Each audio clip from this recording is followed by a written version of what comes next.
We're telling Ukraine they have very valuable rare earth. We want what we put up to go in terms of a guarantee. We want a guarantee. We're handing them money hand over fist. We're giving them equipment. European is not keeping up with us. They should equalize. And look, we have an ocean in between. They don't. It's more important for them than it is for us. But they're way below us in terms of money. And they should be paying at least equal. They should really be paying much more than us. But let's say equal to us. And they're billions and billions of dollars below. So we're looking to do a deal with Ukraine where they're going to secure what we're giving them with their rare earth and other things. Дивіться, я коли чую, і раніше чув, і сьогодні ми чуємо від Сполучених Штатів Америки, що Америка дала Україні сотні мільярдів, 177, якщо сказати більш точно. Така звучала точна цифра, яку підтримували або голосував Конгрес, тощо різні організації. Дивіться, я як президент воюючої країни вам говорю, ми отримали більше 75. Тобто 100 мільярдів з цих 177 або 200, говорять навіть деякі люди, ми ніколи не отримували. І це важливо. Бо ми говоримо про конкретні речі, бо ми отримали це не грошима, а зброєю. Ми зброєю отримали на 70 з чимось мільярдів.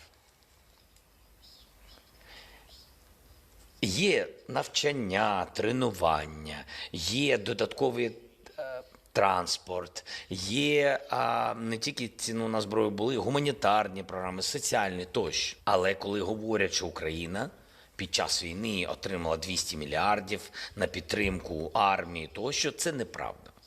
Я не знаю, де всі ці гроші.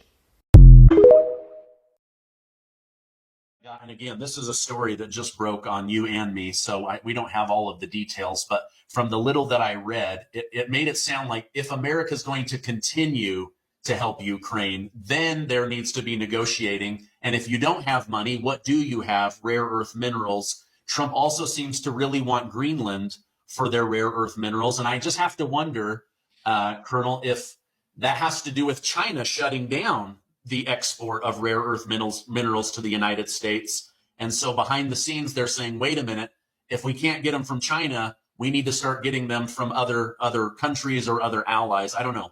Again, this is yeah, I mean, how could it not be part of the deal? I mean, why all of a sudden is it an imperative, to do something with Greenland? Although Greenland, the number of rare earths isn't that high. I've seen 40, 50 billion of potential rare earths. I think it's like the 8th largest in the world, which is it's not as great as it sounds because, the ones at the top of the list are percentage-wise, massive proportions of it.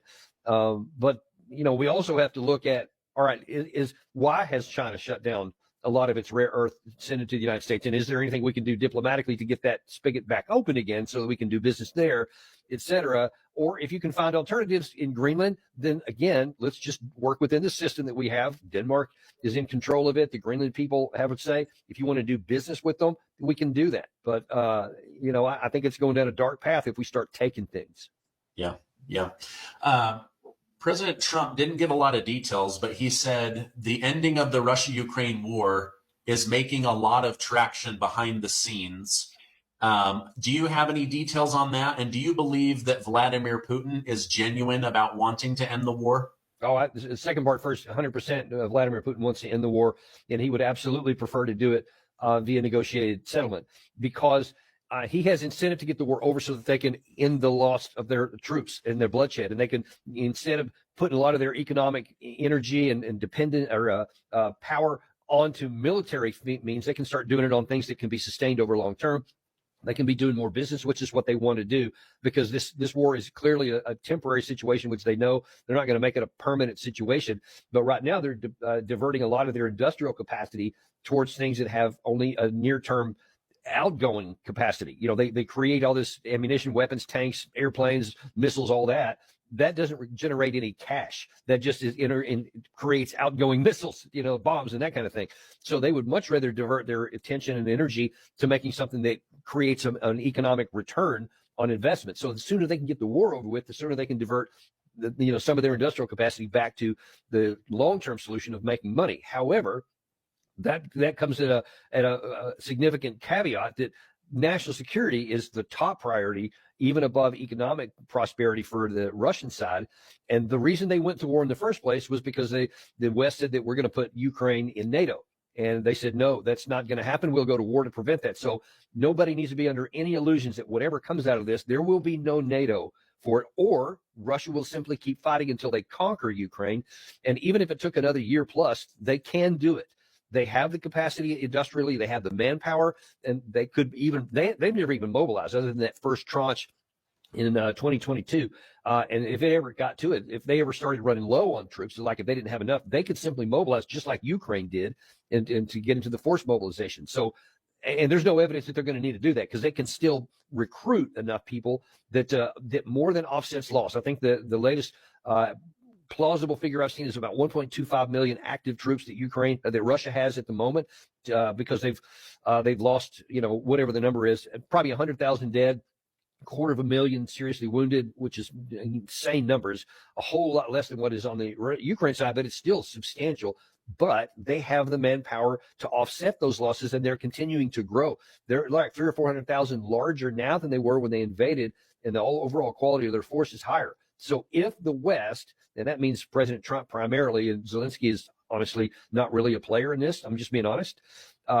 If Trump doesn't make a deal because he doesn't like the terms, then Putin will simply keep fighting because he doesn't have to make a deal. Ukraine has to make a deal if they want to survive as a nation. Russia doesn't. And so that is leverage that Trump simply doesn't have. It doesn't matter how good of a deal maker he is. If he doesn't have sufficient leverage in his hand to compel the other side to make a deal to his liking, they just won't make the deal. If you look at the Ukraine assistance, let's talk about where the money is really going.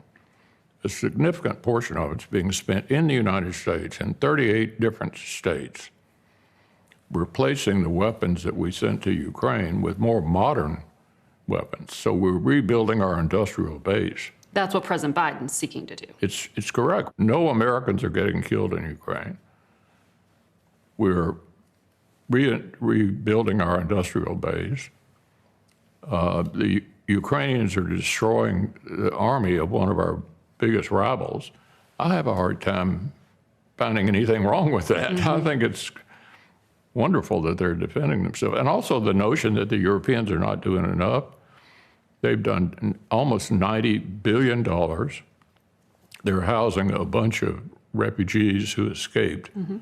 I think that our NATO allies in Europe have done quite a lot. You sound like you have a lot in common with President Biden in his worldview, based on what you just laid out. Well, not on the domestic side, but on this issue that we're discussing today, we're generally in the same place.